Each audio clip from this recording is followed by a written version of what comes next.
Okay, let's call this meeting, the Haysville Planning Commission to order. First item of business is a roll call. Williams, Here. Drew, Here. Coleman, Here. Azier, Here. Wallace, Here. Rinky, Here. Blood. Here. Next item of business is the presentation and approval of minutes of September 12th, 2024. I have a question on the minutes. On the very first page, it talks about the approval of the final plat for T&T Edition. And then a couple lines down, it's a motion by Coleman, second by Blood, and then to approve the Lakefield Edition final plat as presented. Yeah. Just a typo? Can we get that corrected? Mm-hmm. I think if you check August minutes, I think the same error is there as well. Okay. That's it. Any other corrections? Thanks for finding that. Is there a motion? I move we approve them with that correction. I'll second that. I have a motion and second to approve as corrected. All in favor? Aye. Those opposed? Any abstentions? Is there anybody for public forum? No. Under new business, we have a zone change for the west side of Meridian, south of 55th Street. Yep, so Brad is here to review this, and this is just for, this has already been reviewed by Wichita, and this is just for our recommendation to them. It's not an actual public hearing. Yes, thank you, Chair and Planning Commission. We are here, Brad Otherly, Senior Planner for MAPC, or MAPD, I'm sorry. We're here to discuss case Zone 2024-00042. This applicant is requesting a zone change from SF20, Single Family Residential District, to TF3, Two Family Residential District, to allow for a duplex development. Subject site is generally located on the west side of South Meridian Avenue and within 600 feet south of West 55th Street South. The site is currently undeveloped. Should the zone change be approved, several property development standards would change, as seen in the table within the staff report. Also, should the zone change be approved, screening would not be required as the subject site abuts SF20 districts on all sides. Properties to the north are zoned SF20 and LC Limited Commercial District and currently in use as farmland. Properties to the west are zoned SF20 and are developed with single-family dwellings and farming ranch land. Properties to the south are zoned SF20 and are used as farmland. Properties to the east are zoned LC, SF20, and SF5 single-family residential district and are developed with single-family dwellings and also used as farmland. The subject site is currently unplatted. Platting for a duplex development will need to occur before any building permits are issued, and there are no other zoning cases associated with this property. The site has access to South Meridian Avenue, a 4-lane arterial street with no sidewalks on either side.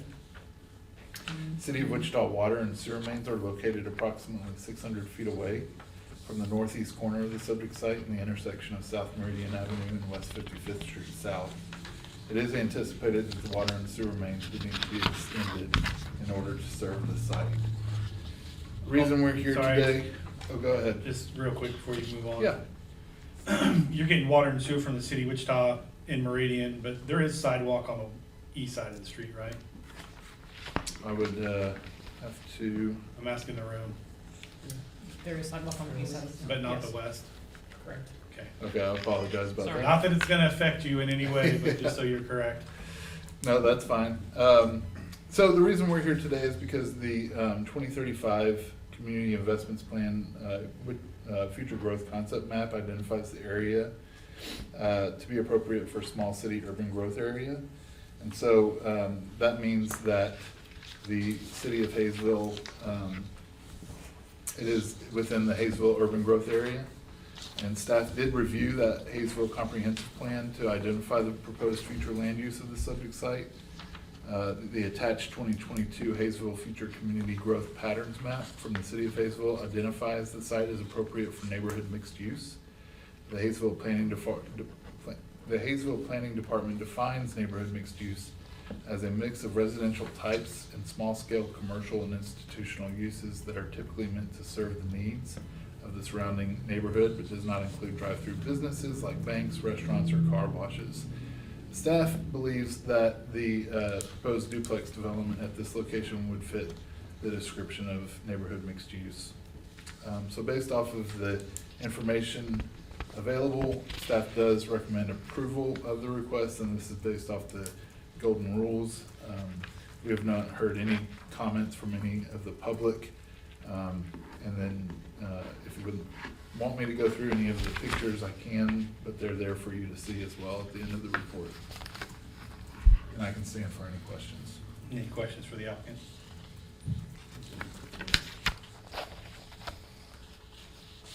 Nobody? Thank you. Any other general discussion? I will say the applicant is also, or the applicant's agent is here as well, so she can.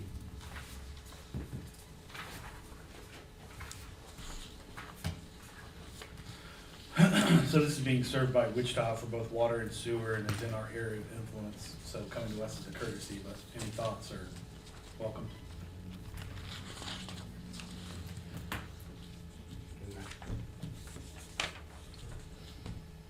No. Anybody have a motion then? I'll make a motion to recommend approval for the zone change. I'll second. Motion and second to recommend approval for zone change. Any other discussion? All in favor? All opposed? No.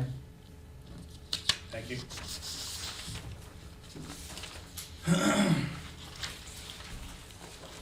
Next item of business is the public hearing for the vacation of 731 South Lakeview Street.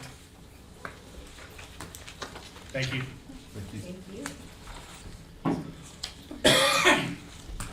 The Kansas Supreme Court has defined the role of the planning commission as a quasi-judicial function to protect the rights of all parties involved and in order to create an opportunity for everyone to speak their opinions and present information to assist the planning commission in reaching a decision. The fact-finding procedure is available for you at the door. We now formally open the public hearing regarding the request for vacation of a portion of the southwest drainage and utility easement for the lot legally described as Lot 22, Block A, Country Lakers Second Edition, more commonly known as 731 South Lakeview Street. Have any planning commissioners had any outside contact regarding this case? No. Any members of the commission have a conflict of interest in this case? No. Has the secretary received any written or electronic communications on this matter? Only what's in the staff report?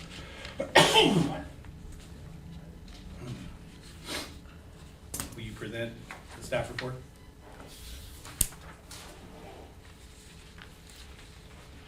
So in your packet, you should have a staff report for this request for vacation. The property owner has applied for a vacation for the portion of their drainage and utility easement in Lot 22, Block A, Country Lake Second Edition, more generally known as 731 South Lakeview Street. They're seeking a vacation because the applicant has constructed an above-ground pool within the southwest portion of the drainage and utility easement, located near the rear of the property.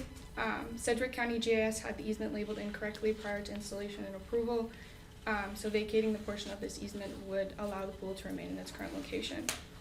For some background information, the Country Lake Second Edition was platted in 2007 and the home was built in 2018. The building permit for the above ground pool was secured in June of 2024 and the pool was built after that. The applicant did go through the correct process of securing the building permit for their pool, but at the time of the building permit was approved, the drainage and utility easement was labeled incorrectly on the mobile land records. It was listed as a 10-foot easement instead of a 20-foot easement, and this error was not caught until after the pool was constructed during the city's final inspection. And during that inspection, it was noted that the pool was located 6.5 feet into the easement. Staff is recommending that we approve this vacation request as we don't see any negative impact on the surrounding areas. The public hearing was published on September 16th and the notification area was mailed out the same day, and that notification area list is in your packet. As for comments, AT&T was the only company that had any complaints. They objected to the vacation because they have facilities within the easement, though not within the portion that is being vacated. They also stated that all repairs and relocations of facilities would be at the applicant's expense, and all the utility companies also stated that, and the applicant has been informed of that. Any questions? So, yes, so you're saying all repairs to the utilities in that area, would that be regardless of who the repair is for? I mean, if AT&T, has to repair the lines in that area, but that guy doesn't have AT&T service, it's for somebody down the way, are they gonna try to stick him with that expense? If it's on that lot and it's in that, portion, that's the way I understand it. I think the difference here is this is at the very end of a row of houses and there's nothing beyond him. Okay. So I get what you're saying. If that line gets cut and he doesn't have AT&T service, but they need to repair it to get to his neighbor, Right. but there's not another neighbor that direction. There is that wraps around possibly and goes that way, but there's lake between him and his next neighbor. So And there's nothing at all in the area that they're wanting to vacate, right? Now, you have a, At this site plan. yeah, you have a site plan in your packet? Cox is shown within that shaded area, but what they said in their response was that it's not actually there, it's That's the outside that area? It's the customer service drop. Okay. So that's their private line into their house, Mhm. not a public line. That's pretty common. Any other questions? It could be, I'm thinking about this from a vacation, the vacation puts the burden back onto the utility company if it's vacated, right? So, So, if all these utility companies are stating that they would require the homeowner to cover any costs, I think when it's vacated, that burden goes back onto the utility company if the easement's vacated. But it's only a portion of the easement. so if you guys wanna, Sure. sorry, just to follow the format of the public hearing, we need to hold off unless you have questions on the staff report so far, so hold off on that until your discussion, sorry. No, Wait till we close the public hearing portion of it, and then we'll have discussion. Yeah, sorry. no. Jordy did it, not me.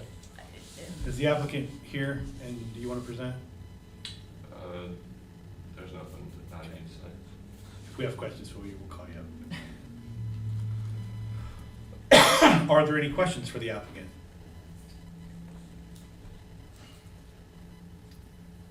No. Now's the time for any member of the public to speak. Seeing none.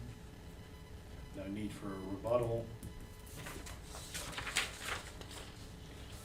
Public comment portion of this public hearing is now closed, and the floor is open to commissioners' comments. No? I'm Yes, you gonna. can go now. I guess I was wondering why it's a vacation as opposed to a variance. Or what AT&T asked for, which was a Well, encroachment, I mean, encroachment agreement. that's just an encroachment. I mean, you're encroaching on the drainage and utility easement, but a variance would be that essentially, I think what we're going for, which is the homeowner would be able to keep his pool in the easement, because he's been, approved for a variance, but I think when you vacate it, you know, regardless if the utility companies state that they want the homeowner to pay for it, I don't think that would be the case with a vacation. Yeah, I think if it's a vacation, then it just goes back to his land and it's just Yeah. like any other land, and you can prevent So- the utility company from coming through it at all, Yeah. even if it's to get to some future Yeah. neighbor. So They they- still have that 10 feet though. No, not if it's vacated. Well, no, they're only vacating a portion of it, right? They still have. You're saying that, because it's a center of a 20-foot easement is why? Yeah, they can get past it, but they have a restricted area to do that, and I don't know that all utilities could get through Well, there what is because they it? have to be so far apart from each other. 3.5 feet because it encroaches 6.5 feet. Yeah, So they would have 3.5 feet that they would be able to. plus the 10 foot on Plus the the other 10 side. foot on the other side. Yeah, so let me just say, I had a lot of concerns with this before I dug into it. One, a drainage easement obviously is a completely different deal than just Yeah. a utility easement. Yeah. But it's next to a pond and there's nobody on the other side. There's nobody So at the end. there's no through drainage that we gotta worry about. Yeah. The utilities that go through there, like I said, there's nobody on the other side of him that they're trying to serve. They're coming at him from the north, and anything that gets to that lot is gonna turn and go into his house and no further. So, there's about 15 other things about this that I don't really like. There's a well within the easement that we haven't talked about. There's an irrigation control valve within the easement that we haven't talked about, all of which we're gonna vacate to say is okay, when really it should have, none of it should have been there in the first place. But at the end of the day, I don't know that we really need this easement to be able to serve this property or any of the adjacent properties, either with utility or other franchise utilities or drainage. So the fact that it's an above ground pool makes me think, well, we can drain the pool and move it, but it just, a lot about this looked worse to me than it did after I dug into it and saw the facts about it, so. I kind of, I agree with you, from the upfront of, for one, Sedgwick County Mobile Land Records is a great tool, but you gotta dig into it further to find the actual signed and sealed plats, Yeah. exactly what the drainage and utility easements are. But I agree with you that it's at the very end, and I don't know that it has a huge impact, moving forward. Well, and to his defense, when he gets the permit, that's part of that process, Yeah. So, I mean, he might look and say, okay, yeah, I can do this, and then he's using that as a guide. Yeah. Once he applies for that permit, that's their job to make sure that's all above board, and when they approve it, that's on them. Yeah, the other part I don't like is it's an above ground pool, and I don't know how long that's typically supposed to last, but not forever. And if we vacate this, it's forever, and once the above ground pool is gone, we don't necessarily need it anymore. But I keep coming back to the fact that that's the end of the row of lots there, and It would be a the different story drainage if it portion was of in it a- just isn't important because you're right next to a pond, If but it was everything's 6 gonna drain houses out the other down, way, yeah. Yeah. Without starting the whole process over, could we approve a variance instead of a vacation Well, or an encroachment? I don't know that I know the answer to that. I think that's a staff question. That's what I don't think we can change. I was just trying to look at that real quick. We would have to table is what we would have to do. And we'd probably have to go through the process of another public hearing also, right? Yeah, I was trying to look at the requirements for a variance, cause you have the different things that have to meet a variance.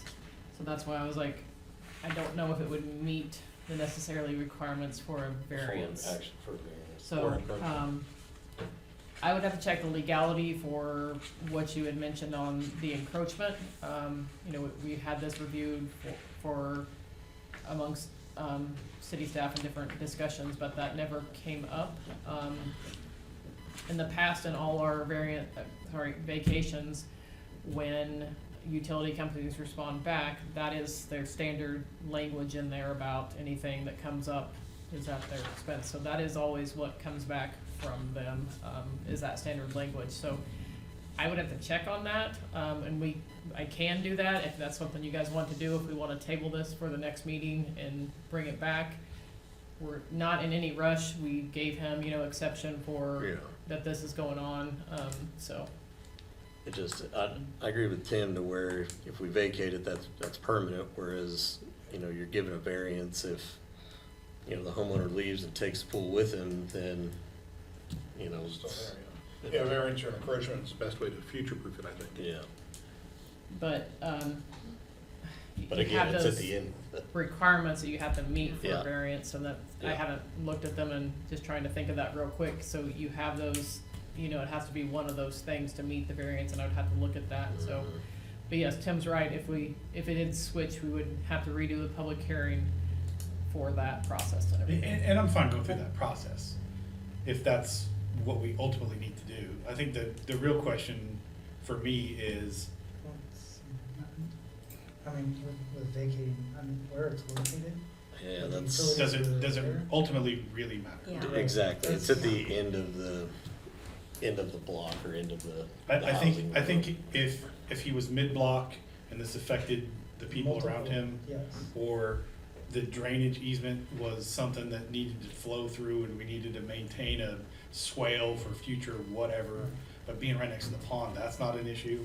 I mean, with the amount of easement that's left on either side of that, with Mhm. AT&T being the only one that's Yeah. there, anything that they're gonna do is going to be in a small trench. I mean, And they're And it's lining gonna up- serve only that property, Yeah, it's- Yeah, which is what is gonna be ultimately that homeowner's cost anyway. right. Is there any possibility Necessarily that their property. the situation may change, not being really familiar with that area? Could properties I mean, it's divided, it's sold? platted and Yeah. there's no way you're gonna have a lot next to him ever. Yeah. Yeah. And I mean, that's part of the reason why staff went with for approval is because of this lot, the uniqueness, and also the situation that homeowner did actually do the right process. There were some errors that were If you look at made. Yeah, that Oh, page, okay. yeah. that's a good example of kind of what we're looking at. No. So is that the beginning or the ending of the AT&T line? That's the ending, right? I think so, So the main feed comes through the back of the property, it comes to from the north, yeah, Yeah. and then it comes to mid-property, mid-lot and ends? yeah. So that's Well, the drop, basically? This shows, Uh, AT&T wrapping around the corner. Which that goes to his house, that's his feed does to the house. But it doesn't go to the road. It only goes halfway of That's the right. property. It doesn't Yeah. go to the road. Yeah. So that's not the main feed coming into that. And even that clears the area that we're talking about. Right. Yeah. But if that was the main feed coming into that whole area, Yeah, but that's the end of the line. yeah. Yeah, That's kind of where I am. yeah. I don't know how you do a temporary easement or temporary vacation of an easement. That's something. No, that's not what we're talking about. Okay, just. I'm just saying, if we vacate it, it's permanently vacated. Yeah. It's whether or not it's long-term the right thing, and I think if this was any other lot in any other situation, I would say no, but this might be the one exception where it's okay to just let it go and try to move on and help this situation as best we can. Yeah, and like I said, unfortunately, this wasn't caught until afterwards. Homeowner did weigh kind of the things, he's like, and discussed it with more than once, that, you know, he's like, I already have $2,000 with putting the pool in, which way should I go? It's like, this is an option, so Are we approving or are we recommending the approval? recommending approval. So it Or goes to is it not? council. Yeah, And yeah, looking this at goes the- to council. The distance from the Evergy line, does that meet our city code for distance from water to electrical line, so the position of the pool meets all the requirements? Yeah. Well, the vacation would also get rid of the well issue, correct? Yeah, I mean, the well's, even if the homeowner leaves, the well's not gonna leave. yeah, And that well is theirs, right? It's the homeowner's, it's Yeah. not, it's on their lot. but it's not for the housing addition, it's for them. Yeah, If it's on their lot, it has to be for their lot. yeah. Well, that's what well, HOA would have to be in one of the reserves or some other place. Yeah, but I mean, if they put it in the wrong spot for running along the roadways or whatever, you know? Yeah. That's why I just wanna make sure it was theirs. That solves that problem. is your well Yeah. and your irrigation valves. Yep. Was there any post-permit inspection required? Uh, Yes, that's when this was discovered. Oh, so, but that's been completed, everything passed? yeah. Okay. Except that it's in an easement. You're right, except that. Okay. I go ahead and make a motion. Yes. I go ahead and move that we approve Recommend approval? recommend approval of the vacation of this easement. I'll second. It's been a motion and second to recommend approval of vacation of this easement. All in favor? Aye. Aye. Those opposed? No old business? No correspondence? Off agenda? I just want to let everyone know there is a ribbon cutting for the sidewalk that was just completed from North Main up to 63rd, and it's Tuesday at 6:15. You can park in the EMS station there north of Liggins Carpenter, so anyone that wants to join us. Turned out pretty good, so. And then our next meeting date is not set yet. We will either be meeting the October 26th or the first meeting in November, so just so everyone knows. Item 9. Make a motion to adjourn the meeting. Second. Motion is second to adjourn. All in favor? Aye. Those opposed? Thanks, everybody. Good day.